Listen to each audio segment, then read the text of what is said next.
the girlfriend has now run through Turkey to Syria. But Lord Monckton's spoken out a lot about radical Islamification of Europe. And again, he founded the party that's promoting national sovereignty and basically getting out of the EU, that's gaining a lot of seats in the EU Parliament and in the UK. So he can speak to that. I originally last week asked them to try to get him on this week about the record cold temperatures, but still the carbon tax agenda rolls forward. But Lord Monckton of scienceandpublicpolicy.org, thank you so much for joining us. He's a former businessman, newspaper editor, inventor, classical architect, trained orator, and high priest of climate skepticism. He was special advisor to Margaret Thatcher, prime minister from 82 to 86. On leaving 10 Downing, he established a successful specialist consultancy company giving technical advice to corporations and governments. His knowledge of science and politics behind global warming is noted with its breadth and depth. And he's traveled the world, and you can give him credit for waking up Australia to repeal carbon taxes. He is a big deal. And, of course, the media won't make him a big deal because they want to hide what he's done, but he is a big deal. He's a real celebrity of promoting Renaissance and freedom worldwide, and we can learn from him successful ways to counter this evil. So he joins us to cover the waterfront. Lord Monckton, we should obviously start first with the tragic killings of 20 people by these radical jihadis in Paris, and then the calls for defending free speech by culprits of attacking free speech. Well, this is the extraordinary thing. The jihadists did what they did because they didn't like some cartoons about Islam that had appeared in Charlie Hebdo. And so free speech is all very well if you happen to be pro-Islamic, but if you want to say anything that questions Islam, you have to be very careful indeed, or the terrorists will come after you. And of course, the EU has been trying to shut down free speech for some time. If you are an EU functionary, even if you're just a cleaner, it says in your contract that you may not say anything that in any way questions the political desirability or efficiency of the EU, because if you do, they can sack you and penalize you and cost you your pension. They buy the silence of those who work for them.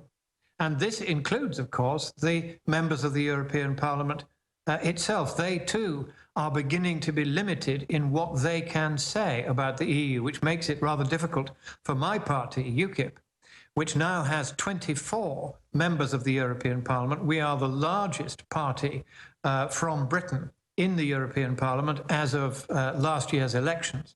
And we, as you can imagine, are doing our best, first of all, to defend free speech, then to make sure that in Britain we are free not to let so many Muslim immigrants in if we choose not to. Because at the moment, the EU is adopting what is more or less an open borders policy. People can come in from all over the place. There are virtually no controls unless you try to get into the UK. We still maintain some controls. Well, that's the socialist game plan with Obama opening the borders to bring in groups that will vote socialist. Here's the thing. In France, 93% of the 8 or 9 million Muslims who are now in France, how they got there, goodness knows, but there are 8 or 9 million of them, 93% of those voted socialist. And of course, Monsieur Hollande, who's the president of France, came out and said, of course, these terrorist acts have got nothing at all to do with Islam. Well, it's time he came off the Kool-Aid. Of course they are to do with Islam. 95% of all terrorist acts around the world over the last 20 years, including specifically the ones in Paris, were committed in the name of Allah by people shrieking Allahu Akbar. And what is happening? Are the moderate Muslim clerics speaking out and condemning the extremists? This is what worries me. There is a frightening silence from what is supposed to be moderate Islam in the face of these terrorist attacks. And what you get from Hollande, you get a craven statement that this has nothing to do with Islam when it blindingly obviously has. But of course, he doesn't want to offend those 93% of the 8 or 9 million Muslims in France who voted for him last time. Why does Islam always vote left in those countries where it gets in? The answer, of course, is that Islam is a totalitarian religion, and the left, because Islam votes left, will always open its borders to let more Muslims in. Tony Blair did it. Cameron in Britain, who is indistinguishable from a socialist, he's doing it. They're pouring in on every plane and every boat. Very little steps are being taken to stop it. We do still retain the freedom to stop it, provided they come from anywhere other than Europe. But our trouble is that if they come in from the European Union, then our right to stop them and turn them away is very severely restricted. And then people like Michael we Savage. are no longer masters of our own country. Exactly. And then people like Michael Savage, we're going to skip this network break, who was going to go speak about the threat of radical Islam in England, is banned from entering the UK, and they're adding hundreds of people to it. And I was warned when I came in, they had different groups of police meet me and just show up at the hotel that, hey, you better not criticize Islam while you're here. I'm not somebody that's ever even been attacking, because there are a lot of Muslims that I think are nice people and aren't radical, but you're right. What dominates it is the totalitarian angle, and they've intimidated the non-radical Muslims, and the West seems to be backing radical Muslims through Saudi Arabia, taking over the Middle East and Africa. And so it looks like they are really a protected group. Well, even if I agreed with Islam, I would be mad as a libertarian with the fact that they get special treatment. You're not allowed to criticize them.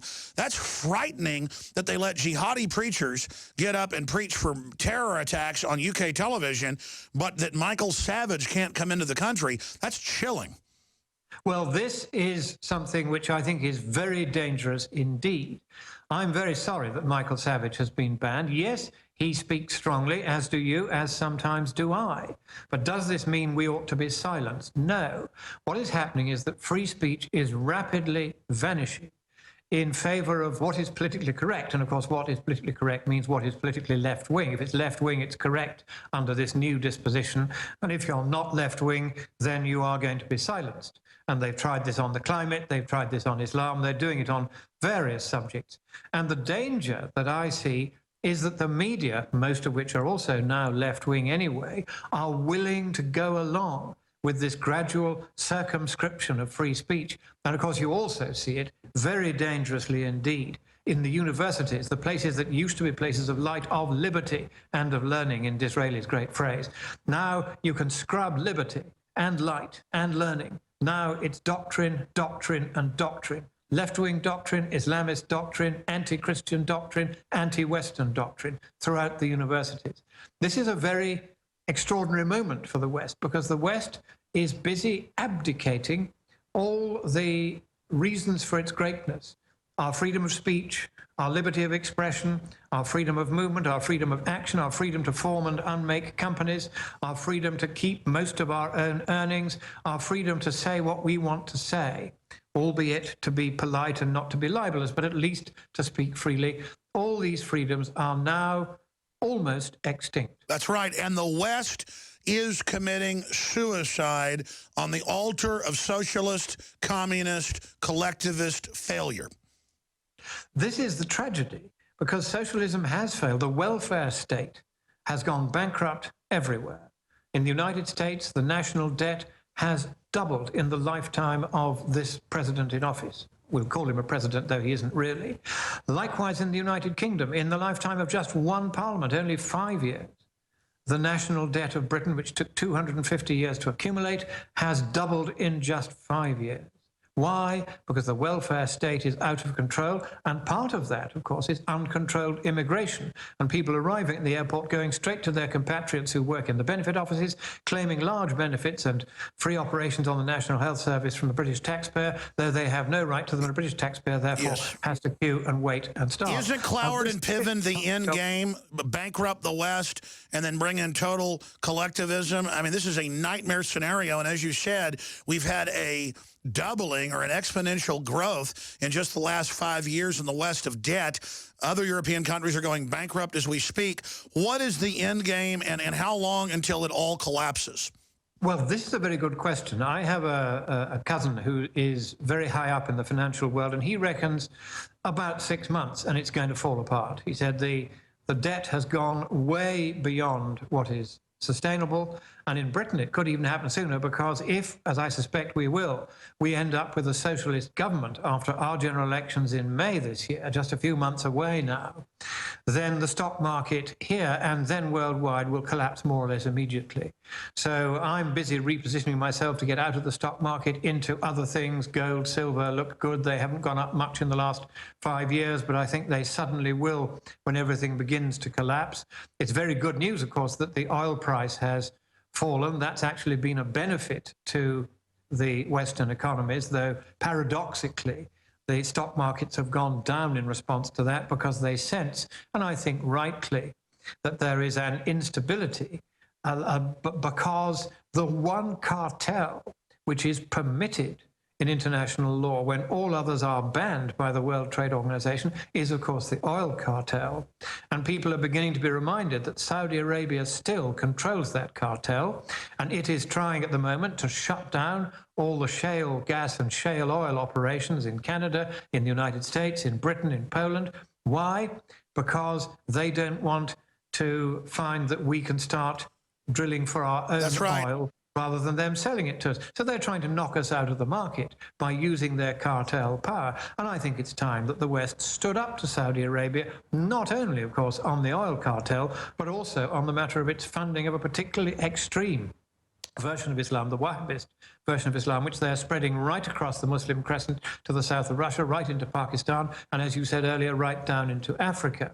Now, I think we have to be careful with our language when we talk about Islam. I don't think we should simply quote the admittedly very extreme passages in the Quran which abrogate the more gentle passages, the passages that say, you should kill non-Muslims wherever you find them and wherever you can. These passages are there. They do take precedence over the moderate passages, but most Muslims, and we must give them credit for this, realize that their holy book in that respect is nonsense, and they do not behave in that way, and they do not support those who do. So I think that, like you, I am a friend of moderate Islam, because in many respects it shares our values. For instance, you and I don't like baby butchering, and nor does official Islam like baby butchering. So we do have some moral standards in common on which I think we should build. But simply to give in to Islam in the way that left-wing governments like that of Monsieur Hollande are doing worldwide, that's when you get terrorism. If you look weak and you have a socialist administration, then in come the terrorists, because they know that you'll get exactly the kind of rhetoric that Hollande came out with, trying to say that this was nothing to do with Islam. This is a real danger. If we cannot get our politicians to speak the truth because they themselves have become frightened by the terrorists, then we need more muscular politicians. Well, it shows the complete surrender of the socialists who have a 100+% tax rate on the middle class. In France, I'm not joking, folks, that's Associated Press, 101% tax rate to fully bankrupt their enemies. And the socialists have been found with Swiss bank accounts, so they're exempt from it, as they always operate as EU dictators. And we use that term. Lord Monckton can back up the statistics. They are dictatorial. Benjamin Netanyahu, it's now being reported, regardless of what you think of him, was told by the French president, don't march with us, but Netanyahu still did it.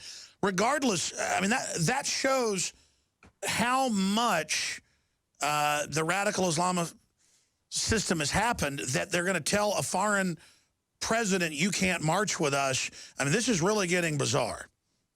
Well, it is. And I think it shows the weakness and intellectual bankruptcy of the left worldwide. And this is an extraordinary feature of what's going on in the world now. The left are wrong, objectively speaking, about everything. They're wrong to pander to extremist Islam. They're wrong about the climate. They're wrong about the environment. They're wrong about the economy. They're wrong about the welfare state. Wrong on any rational measure. And yet they prevail in all the bureaucratic institutions, most bureaucracies in government, most bureaucracies like the UN, the supranational bureaucracies. These left-wing bureaucracies are under the thumb of the extreme left. And they're wrong about everything, relentlessly, determinedly wrong. And the wronger they are, the shriller they get in trying to insist that they're right. And I think it's only a matter of time before the world begins to wake up and come off the Kool-Aid and realize that we can't any longer indulge the fantasies of the left. They are bidding fair, and some of them deliberately bidding fair, to destroy the West in various ways. Sure. The climate part of that, the undermining of the economy. They can't compete with free market prosperity. Lord Monckton, Lord Christopher Monckton is our guest. Amazing. His website is amazing as well. We're going to come back and ask him if the collapse is coming the next 6 months, the next year, over this. We'll be showing some of the headlines while you speak. But penguins for the first time taking cover in Antarctica. Ice sheets growing at record levels. Sea levels in many areas dropping. Some areas rising slightly. We know they go up and down. Just absolute evidence that the Earth has been slowing its heating and now is cooling due to the sun, as you and other scientists together laid it out. Doesn't matter. Multiple states are implementing carbon taxes by fiat. Obama's going forward with executive action to shut down more power plants. I mean, this is a plan to bankrupt us. England is a test example. What is happening in the fight right now on that front that you've been leading? The first thing is that I've now had a paper published today in the Chinese Science Bulletin. Now, this is a big deal. It's one of the top 6 science journals in the world. It is the bulletin of the Chinese Academy of Sciences, which is the largest academy of sciences in the world. And this paper explains what went wrong in the climate models to make everybody think that there might be a lot rather than virtually no global warming as a result of our adding carbon dioxide to the atmosphere. You see, here's a fact which bears repetition. And you did this with a bunch of top scientists. I mean, how much? Yeah. Also add who you co-authored it with. That's right, yes. It's with Dr. Willie Soon of the Harvard-Smithsonian Center for Astrophysics, a solar physicist, with Professor David Leagate, he's a professor of geography at the University of Delaware, and also with Matt Briggs, who's known as the statistician to the stars in New York. So 3 very distinguished co-authors. I was the lead author, and what we did was to present a new, irreducibly simple climate model which any student of physics can work on his pocket calculator if he wants. And it allows you to get more accurate forecasts of what's going to happen to global temperature as a result of our adding greenhouse gases to the atmosphere than the big climate models that have got it wrong time and time and time again. And we've been able to go into the big models. We've found the mistakes they've made. We've exposed in this leading paper, in the first issue of this newly relaunched journal. It's now being launched onto the world stage. It's no longer just a Chinese journal.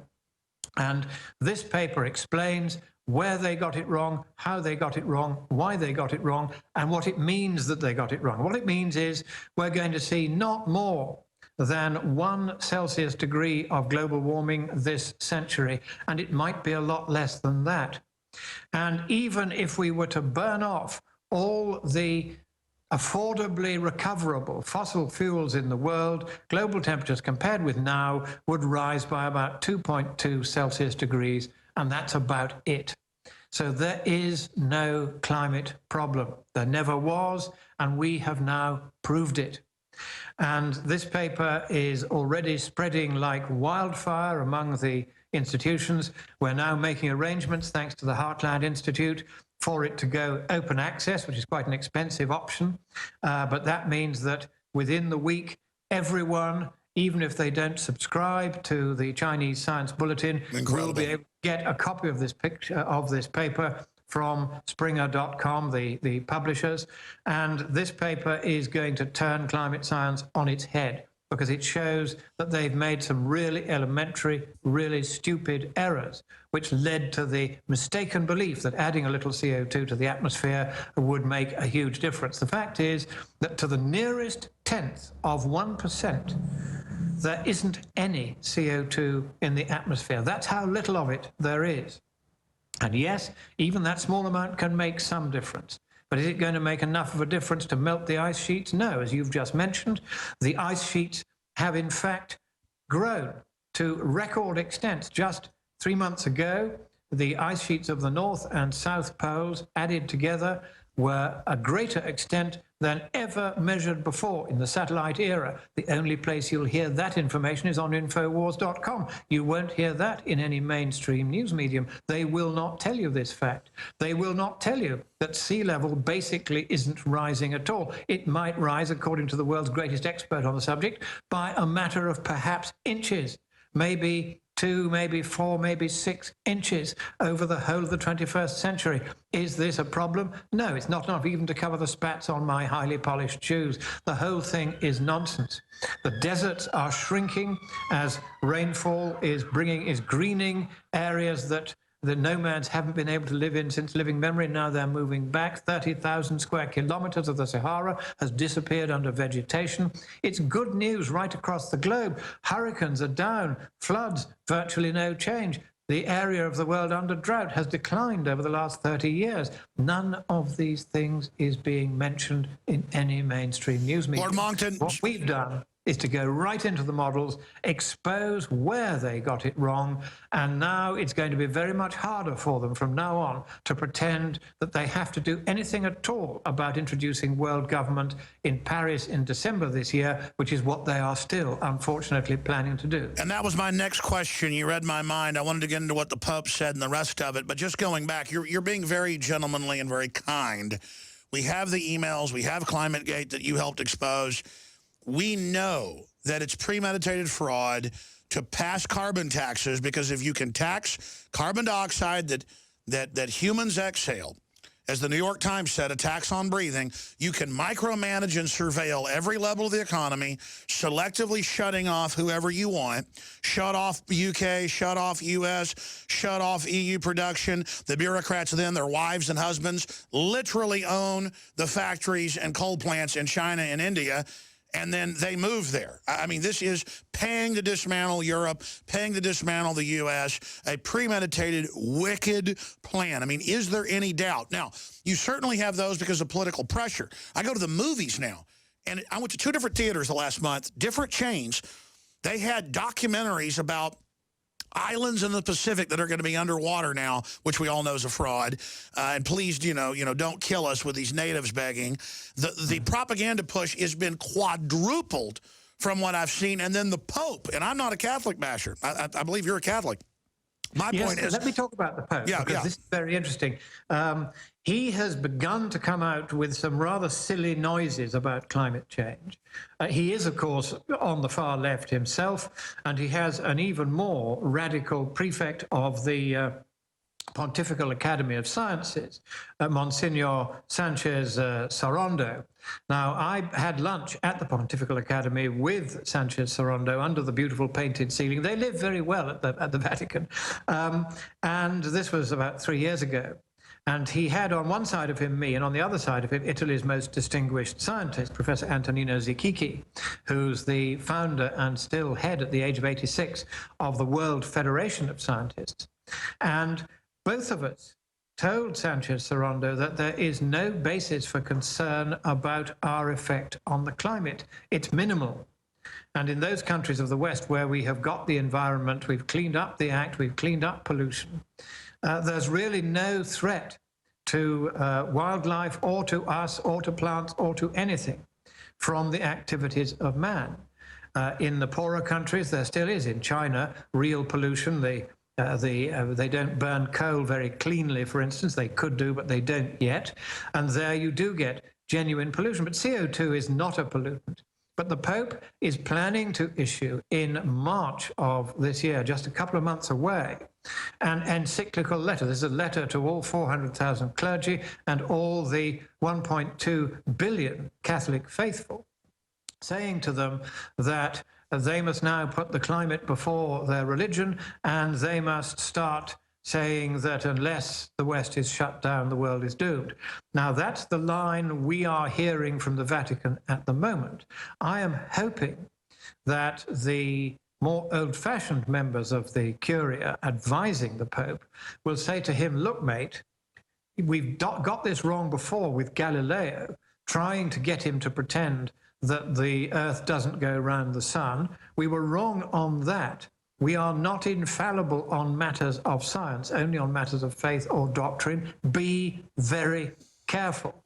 And so if Pope Francis watches and listens to your program regularly, as I'm sure he does, then here's a warning to him: keep proper restraint. It's not the business of the church to speak out on scientific questions, nor is it the business of the church to take sides in what is frankly a highly partisan political dispute between the left and the rest of the world. The left are promoting the climate agenda. The harder the left, the harder they push it. And they're anti-religion and right, anti-Catholic. Let me expand on this point, because this is the key. You've done equations, and I've seen similar ones. And of course, this came up when we got the UN treaty plan 5 years ago at Copenhagen, that it would almost double, right at double, the taxes on the third world. So it's not a big wealth transfer like it's been billed by the socialists. It's a giant swindle and allows them to control all energy. But if the Catholic Church or Christians, period, are pro-life, this is a death sentence when Obama says you can't have industrialization in Africa, you can't have a car or an air conditioner. That is a very, very fair point. And it's a point that I hope a mature encyclical will look at. I think that I would like to see the Holy See being a bit brave here, as the previous Pope was. And what he said about all this is that, yes, the scientists are expressing concern. However, there are also scientists expressing concern that the scientists expressing concern have over-egged the pudding. And therefore, there are two sides to this. And the previous Pope said, and quite rightly said, that it is not for those who are backed by governments who want this nonsense to try to silence those of us who are doing perfectly good science questioning this. We must be allowed access to the journals, and to be fair to the Chinese Academy of Sciences, which reviewed this, I may say, at a very high level before letting it be published. They, in the end, accepted that we had made a sound scientific argument.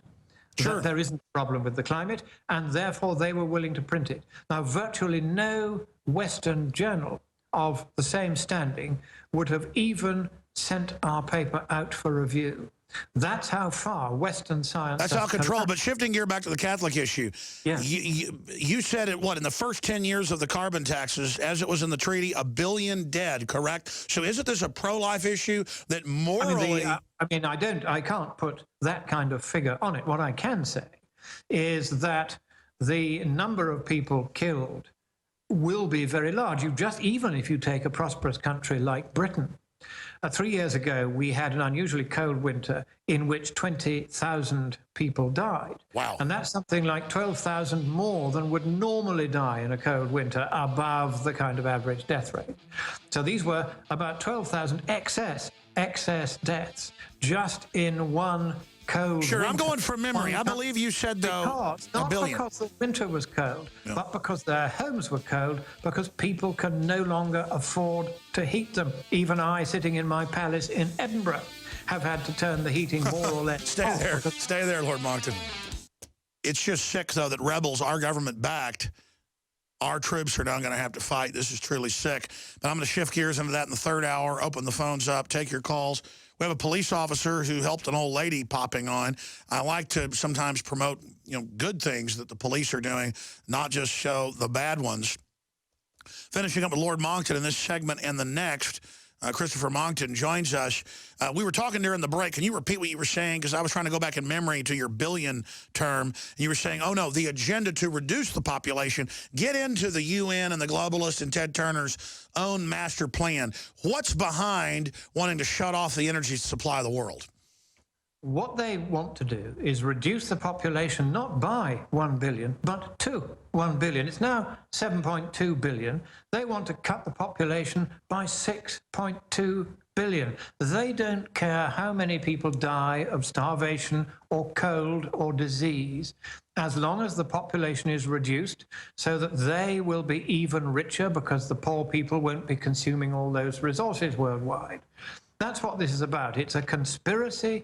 It's what the French would call a trahison d'éclair, but this time on a global scale, a betrayal by the bureaucratic class of the rest of us. On a global scale, they're ganging up together, the totalitarians, Islam and socialism and environmentalism worldwide, getting into bed together to destroy as many of the world's population as they can.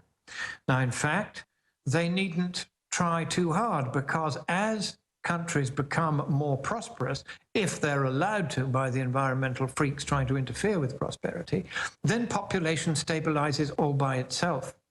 At the moment, we are already at what is called peak children. There will be no more children alive on Earth ever, probably, than there are today.